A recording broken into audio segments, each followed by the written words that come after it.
So today we are discussing about the factors affecting friction. So the force of friction between the two surfaces in contact depend upon the extent of their roughness और smoothness. हमने पिछले topic में पढ़ा था कि जो दो surfaces हैं, दो ऑब्जेक्ट्स हैं, उनके बीच में जो फोर्स लग रहा है, जो दो ऑब्जेक्ट्स कांटेक्ट में उनके बीच में जो फोर्स लगता है वो किस पे डिपेंड करता है? It depend upon the roughness और स्मूथनेस. हमने पढ़ा था जितना ज़्यादा रफ सरफेस है उतनी ज़्यादा क्या होगी? इंटरलॉकिंग होगी, और जितना स्मूथ सरफेस है उतनी ही क्या होगी बेटा? इंटरलॉकिंग कम होगी. So the smoother the surface the smaller is the force of friction. जितना स्मूथ सरफेस है उतना ही कम फ्रिक्शन होगा, but the friction is greater where the rough surface are involve. जब सरफेस रफ हैं, दोनों रफ सरफेस हैं, ठीक है, तो फ्रिक्शन भी क्या होगा बेटा? फ्रिक्शन भी ज़्यादा होगा. और अगर स्मूथ सरफेस हैं, स्मूथ सरफेस से फ्रिक्शन भी क्या होगा बेटा? कम होगा. कैसे देख लेते हैं. We can therefore say the force of friction between the two surfaces depend upon the nature of surfaces in contact. तो सबसे पहली चीज़ जो हमारे पास निकल के आती है जिसके ऊपर फ्रिक्शन डिपेंड करता है, वो पहला फैक्टर क्या है? The first factor is the nature of surfaces in contact. Nature of surface in contact. More the rough surface, more will be the friction, and less the rough surface, less will be the friction existing between the two surfaces. इसके लिए हम activity देख लेते हैं बेटा. सबसे पहले आपको एक्टिविटी दी हुई है, tie a string around a wooden block. आपने एक लकड़ी का ब्लॉक लिया और उसको आपने टाई कर लिया. किससे? स्ट्रिंग से. With the help of spring balance. Spring balance की हेल्प से आप इसको क्या करते हैं बेटा? इसको मूव कराते हैं. स्प्रिंग बैलेंस आप सबको पता है क्या होता है? क्या होता है spring balance? Spring balance is a device to measure the weight of an object. किसी चीज़ को तोलने के लिए हम स्प्रिंग बैलेंस का यूज़ करते हैं, ठीक है, as shown in the figure, जैसे आपको फिगर में दिखाया हुआ है. Now note the reading on the spring balance. जब आप ब्लॉक को अपनी तरफ पुल करते हैं, जब आप ब्लॉक को अपनी तरफ खींच रहे हैं, उस टाइम पे आप स्प्रिंग बैलेंस के अंदर रीडिंग को चेक करेंगे और क्या देखेंगे?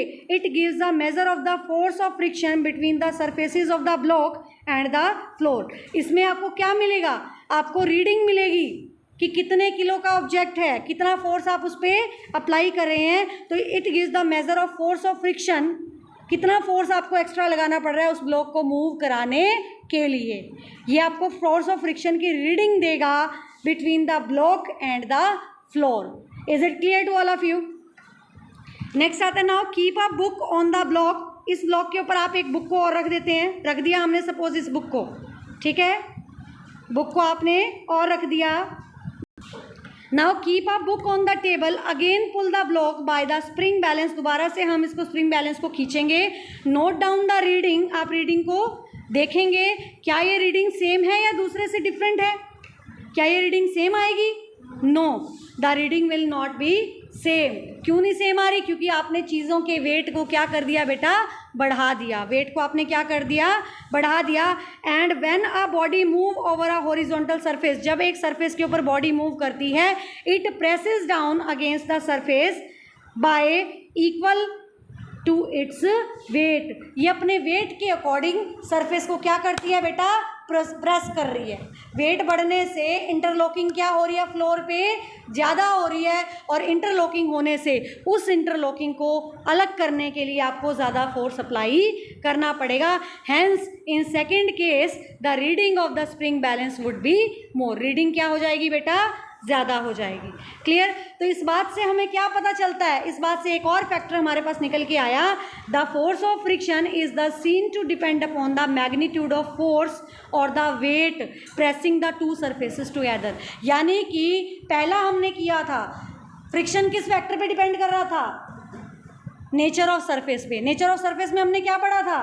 कि कोई ऑब्जेक्ट अगर रफ है तो फ्रिक्शन ज़्यादा लगेगा, अगर स्मूथ है तो फ्रिक्शन कम लगेगा. और दूसरा फैक्टर जो हमारे सामने निकल के आया वो क्या है? That is the weight of object और the force pressing the two surfaces together. दो सरफेस को प्रेस करने वाला जो फोर्स है ये उसके ऊपर भी डिपेंड करता है. तो यहाँ से हमारे पास सेकेंड निकल के आया. So we can now say that force of friction depend upon two factors. First is the nature of two surfaces in contact, and second, force pressing the two surfaces together.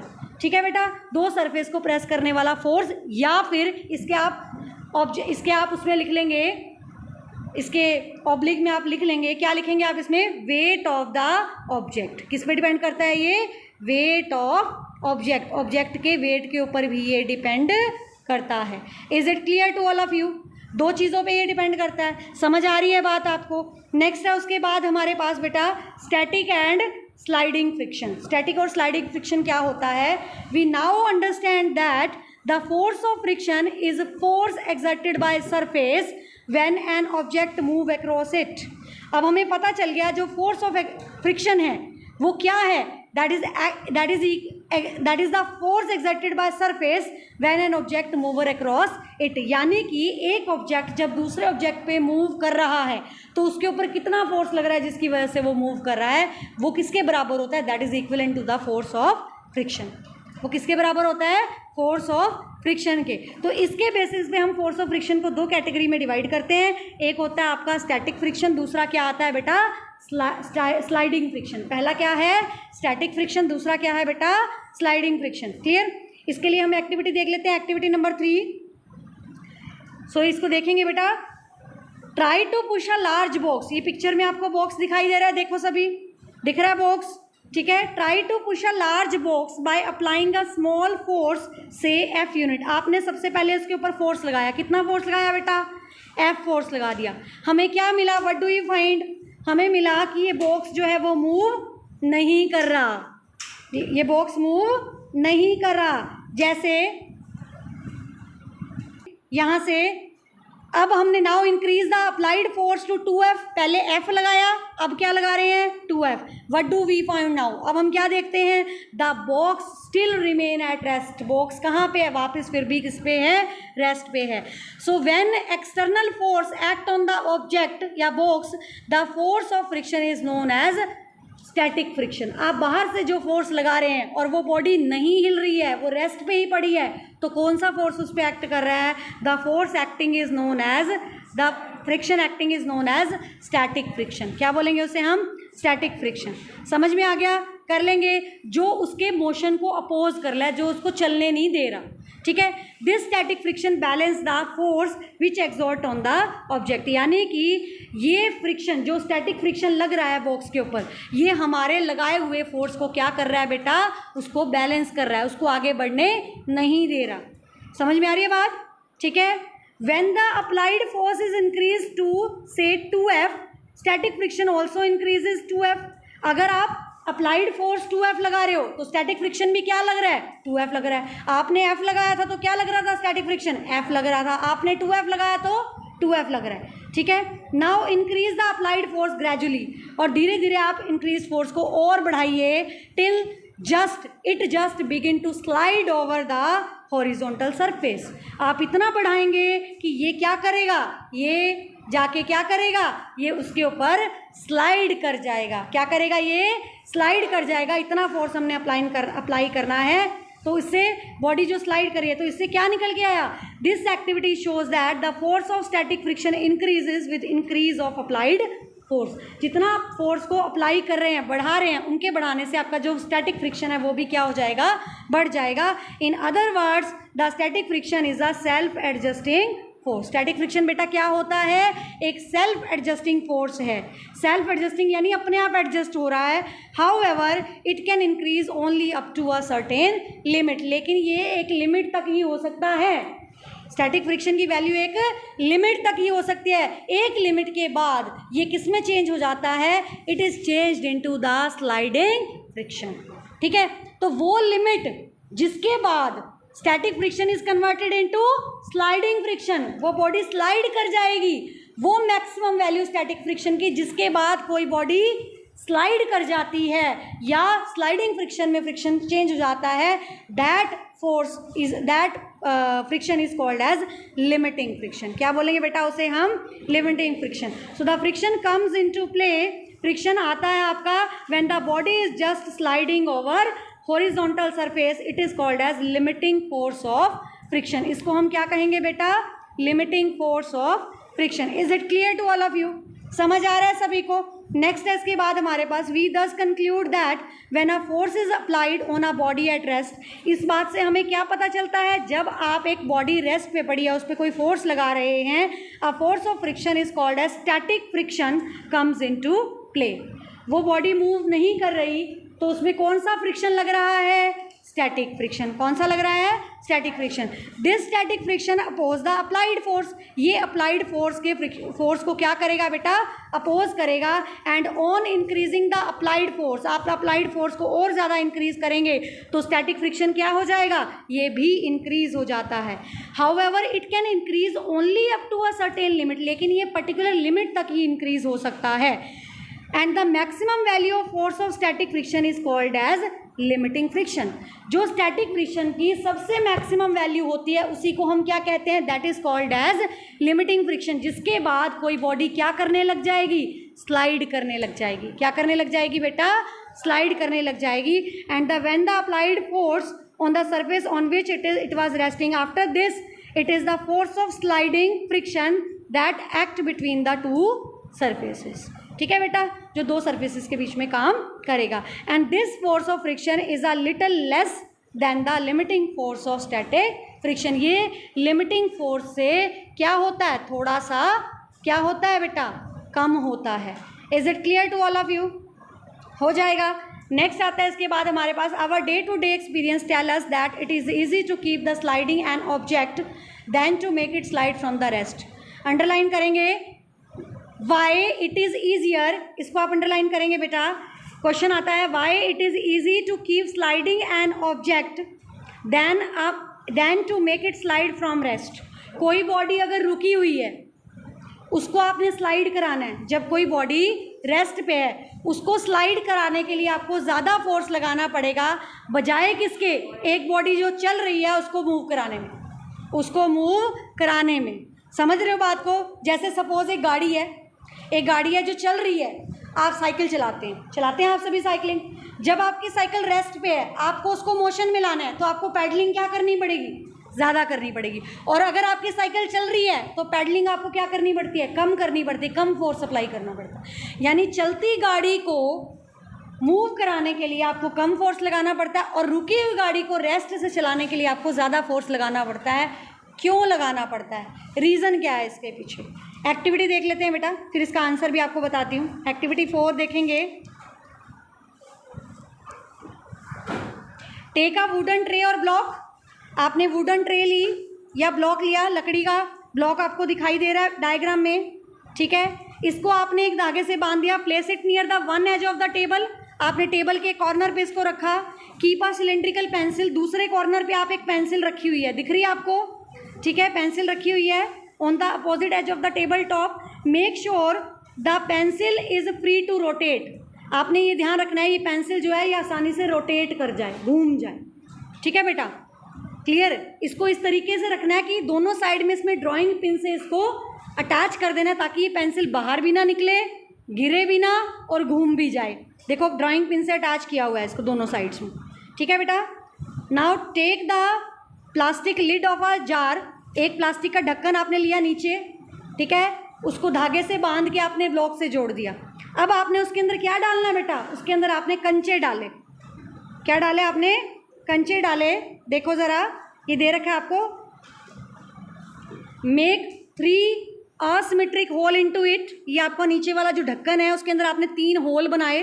तीनों holes को आपने 3 धागों से बांधा, ठीक है, और उसको आपने टाई कर दिया किसके साथ, एक लंबे धागे के साथ जो कि किससे जुड़ा हुआ है, it is joint with the block, जो ब्लॉक से जुड़ा हुआ है, ठीक है। ये 3 धागे दिख रहे हैं आपको पिक्चर में। नीचे वाला जो ढक्कन है उस ढक्कन में 3 धागे आपको दिखाई दे रहे हैं। इन 3 धागों को आपस में ज्वाइन किया और इसको ज्वाइन कर दिया विद द स्ट्रिंग, एक धागे से ज्वाइन कर दिया और उसको बांध दिया किसके साथ, जाके ब्लॉक के साथ। दिख रहा है बेटा, क्लियर।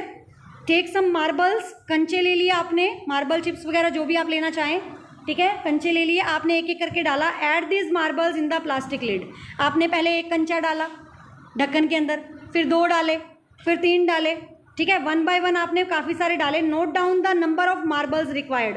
अब क्या होगा, आपने मार्बल एक एक करके डालने हैं और सपोज आपने 8-9 मार्बल डाल दिए और 9 मार्बल्स के बाद हम मान लेते हैं कि वो एकदम से बॉक्स जो है वो क्या करता है बेटा, स्लाइड करता है। ठीक है, आपने 8 मार्बल डाले, पहले 1 डाला, 2 डाले, 3 डाले, 4 डाले, 5 6 7 8 9 तक डाले आपने, उस बॉक्स पे कोई इफेक्ट नहीं पड़ा, वो बॉक्स स्लाइड नहीं कर रहा, तो कौन सा फ्रिक्शन वहाँ काम कर रहा है? यहाँ कौन सा फ्रिक्शन काम कर रहा था? Static friction. कौन सा फ्रिक्शन काम कर रहा था? स्टैटिक फ्रिक्शन काम कर रहा था। ठीक है, अब आपने जैसे ही 10th मार्बल डाला, लास्ट वाला मार्बल डाला, तो क्या हुआ? वो एकदम से स्लाइड कर गया। मान लेते हैं हम इसको, वो एकदम से क्या कर गया? स्लाइड कर गया। इसका मतलब, स्लाइड करने का मतलब, अब स्टैटिक फ्रिक्शन किस में चेंज हो गया? स्लाइडिंग फ्रिक्शन में। किस में चेंज हो गया? स्लाइडिंग फ्रिक्शन में। ठीक है, क्लियर? तो आपके 9th वाला जो मार्बल था वो हमें क्या बता रहा था? 9th वाला मार्बल हमें ये बता रहा था कि ये इसकी मैक्सिमम वैल्यू है स्टैटिक फ्रिक्शन की, यानी इसके बाद अगर हमने फोर्स की ज़रा सी वैल्यू को भी बढ़ा दिया तो स्टैटिक फ्रिक्शन किस में चेंज हो जाएगा? स्लाइडिंग में। तो मैक्सिमम वैल्यू स्टैटिक फ्रिक्शन की, जिसके बाद स्टैटिक फ्रिक्शन किस में कन्वर्ट हो जाता है? स्लाइडिंग में कन्वर्ट हो जाता है। उस मैक्सिमम वैल्यू को हम क्या करेंगे? That is called as, that we will called it, क्या कहेंगे उसे हम? Limiting friction. क्या कहेंगे उसे हम? Limiting friction. Is it clear to all of you? So this is called as limiting friction. Is it clear to all of you? Once the wooden tray और block begins to slide, जैसे ही wooden tray और block slide करना शुरू करता है, take out some marbles. अब आपने मार्बल कुछ निकाल लिए, आपने क्या करा? उसमें से 2-3 मार्बल निकाल लिए। What do we observe? हम क्या देखेंगे? हम क्या देखेंगे? क्या देखते हैं? Does the tray of block stop sliding? क्या स्लाइडिंग रुकी? क्या स्लाइड होना रुकेगा? अगर आपने मार्बल 1 डालने के बाद वो थोड़ा सा स्लाइड करना शुरू कर गया, आपने मार्बल फिर क्या करे? थोड़ा सा और स्लाइड करा, आपने मार्बल 2-3 निकाल लिया, अब मार्बल कितने रह गए? अब मार्बल 6 और 7 रह गए, लेकिन वो स्लाइडिंग नहीं स्टॉप होती। स्लाइडिंग स्टॉप नहीं होती। इसका मतलब जो चल रही चीज़ है उसको चलाने के लिए आपको कम फोर्स लगाना पड़ा, और जो रुकी हुई चीज़ है उसको चलाने के लिए आपको फोर्स क्या लगाना पड़ रहा था? ज़्यादा लगाना पड़ रहा था। ठीक है, समझ रहे हो बात को? ठीक है, so what happens when we remove a sufficient number of marbles from the plastic lid? जब हम प्लास्टिक लिड में से मार्बल्स को निकालेंगे, in the first case when the tray block just begin to slide, the force of friction is called as limiting friction. उस case में limiting friction हो गया। वंस द ट्रे और block begin to slide, the friction that is called as sliding friction. क्या बोलेंगे उसे हम? Sliding friction. जब ब्लॉक स्लाइड करना शुरू कर देता है उसको क्या कहेंगे? That is called as sliding friction. Is it clear to all of you? When 2 or 3 marbles are removed, जब आप 2-3 मार्बल्स को निकाल देते हैं एक एक करके, तो क्या होगा? The tray block still keep on sliding. Tray और ब्लॉक जो है वो फिर भी स्लाइड कर रहा है। स्लाइड आ गया था, स्लाइडिंग वैल्यू पहुंच गई थी, फिर भी स्लाइड कर रहा है। इसका मतलब क्या हुआ? Move to the other end of the top table and it shows that the sliding friction is less than the static friction. Sliding friction की वैल्यू हमेशा क्या होती है? स्टैटिक फ्रिक्शन से कम होती है। यानी कि एक बॉडी जो चल रही है, जो पहले से स्लाइड कर रही है, उसको और स्लाइड कराने के लिए आपको कम फोर्स लगाना पड़ेगा। फ्रिक्शन की वैल्यू स्लाइडिंग की क्या हो जाएगी? कम हो जाएगी। लेकिन जो बॉडी रेस्ट पे है उसको चलाने के लिए आपको ज़्यादा फोर्स लगाना पड़ता है। ठीक है, तो इस चीज़ से हमारे पास क्या निकल के आता है? हमारे पास निकल के आती है डेफिनेशन। सबसे पहले आती है स्टैटिक फ्रिक्शन की। The force of friction when it exists between the two surfaces in contact between which there is no relative motion। 2 surfaces के बीच में फोर्स लग रहा है जहाँ पे कोई भी मोशन नहीं हो रहा, उस फोर्स ऑफ फ्रिक्शन को हम क्या कहते हैं? That is called as static friction. क्या बोलेंगे इसे हम? Static friction. और स्लाइडिंग फ्रिक्शन की डेफिनेशन निकल के आई हमारे पास। The force of friction between the 2 objects when one of them is sliding over the surface of other. जब एक बॉडी दूसरे बॉडी के सरफेस पे स्लाइड करती है, उस फोर्स ऑफ फ्रिक्शन को क्या कहते हैं? Sliding friction. आज के लिए हम इतना ही करेंगे, नेक्स्ट हम करेंगे नेक्स्ट लेक्चर में। ठीक है बेटा, हैव अ नाइस डे।